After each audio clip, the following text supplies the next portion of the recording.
All right, what's up guys? Here we are again back at our concrete prep work. So since you last saw, I was describing we were doing the water test in the pipes and that was all good. The next thing we did after that is we had to finish leveling out underneath the slab. So before there was gravel, which we backfilled around the pipe, and then we also used about a 2-inch layer of sand above that. So the sand was a chance to kind of come back, and it's doing two things. One is that we can use the sand to get a really nice even level across the whole surface, and the other thing is that it provides a little bit of kind of puncture resistant between the gravel and this vapor barrier. So we'll come back to the vapor barrier in a second. Just kind of going in the order of things we did. We spread the sand, and then the next thing is we went around and sprayed a termite kind of pre-treatment chemical around the footings and on top of the slab itself. We don't know exactly how much termites are around, but there is the potential to have a termite in this area. So a couple things regarding termites. One was the spray we did on the dirt to kind of kill them if they're trying to get inside. The other thing about a termite is that, you know, it might be really dedicated to coming and eating your house. I mean, imagine, you know, you've been living in this environment, all you've had to eat is oak and pine, and then somebody brings in a fresh load of premium number 2 and better Douglas fir. I mean, it sounds really tasty. You're going to want to eat as much of it as you can, and you might be really dedicated to going in and getting it. So if that happens, what you have to do is install these Termimesh screens. So these go around any of the conduits, because the conduits and the pipes that come through the slab need to be wrapped with some foam. So as you can see down here, we've got some foam around this one. The reason for that is that as the concrete may expand and contract as it kind of heats up and cools down, you don't want it to crack the pipe. The conduits aren't as sensitive, but if it's a water pipe, you definitely don't want that happening. So you got to wrap the foam around it, but then when you have the foam around it, you kind of create a potential path for a termite. And it does happen. They can follow along the pipes where the foam is, and then they'll kind of still get up and have their all-they-can-eat buffet until they run into the Termimesh, which you can see as an example around this one here.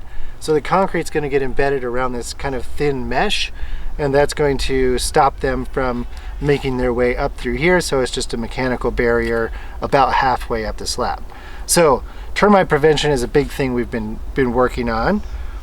Okay, so after we did all that, the next step was setting our brick ledge piece. So what is a brick ledge? Well, here's an example of about a 1 by 1 inch piece that's going to go around the perimeter. So I mentioned this in a previous video. If you kind of zoom in on the edge of our form, you can see we've got the 2 by 12, which makes up the main height of the form. And then we went around and attached these little 1 by 1 plywood strips. So we bought a piece of plywood, ripped it all down, and went and attached it here. And its main purpose is to create a void in the concrete. So if you imagine the finished floor concrete comes along about this high, then it's going to step down 1 inch and go over 1 inch. And in the future, we'll take this forming piece out, and that will allow us to put the exterior siding material a little bit lower than the bottom plate. So the bottom plate of the wall framing and the sheathing on it will be at this level, and then the siding that is kind of the waterproofing layer will go a little bit lower. So the idea is if some water gets on past the siding and it's getting on the structure, it can kind of come all the way down before it gets underneath the bottom plate. So that's the purpose of the brick ledge. It did kind of give us an extra benefit, which was that it was a chance to go around and set our final elevation for the floor. So you may remember I was also saying that our dimension across the ground was perfect, but we did have some elevation difference of, we found actually it ended up being up to about a 1/2 inch of elevation difference in some places. And so we can kind of go around really accurately with the laser and set this brick ledge piece up or down a little bit on the 2 by 12 to achieve an exact floor height.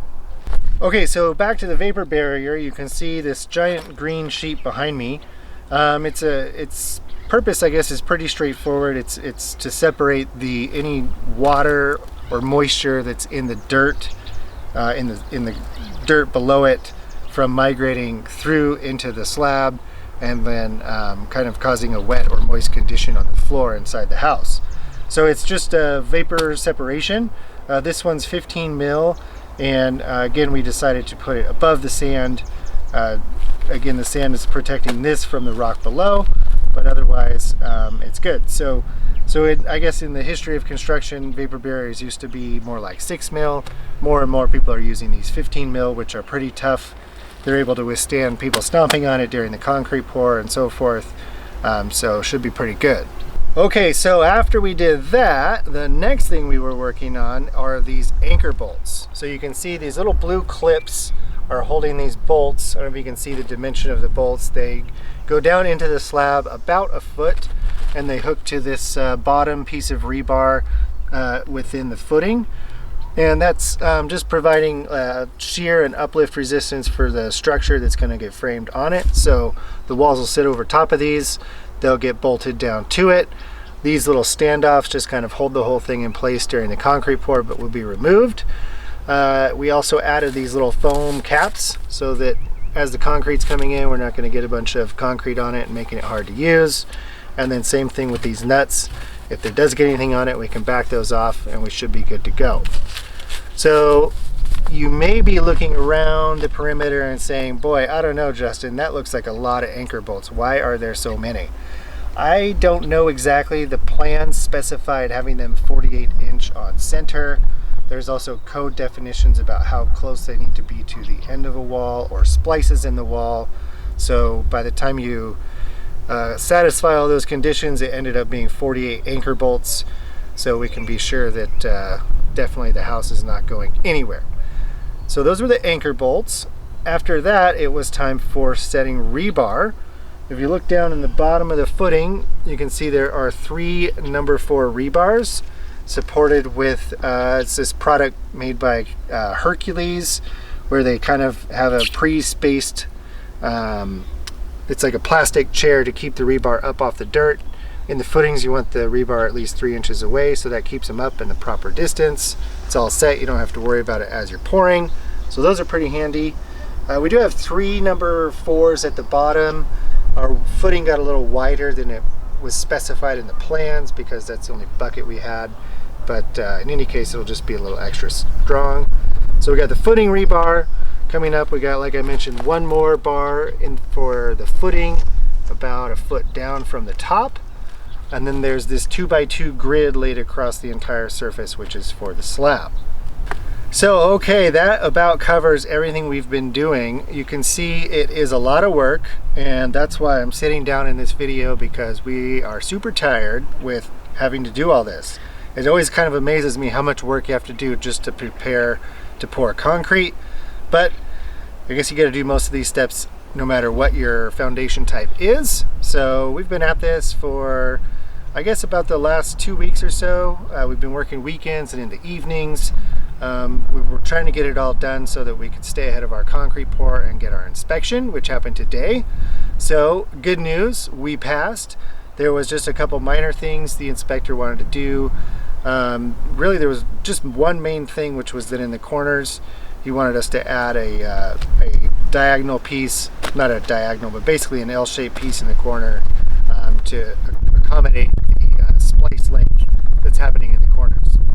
So that was it. I suppose that's about it for this episode.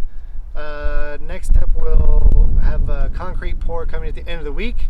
Exciting times. We'll get that done, and our kind of a major milestone was done with the foundation. So that's it for this episode. We'll see you next time.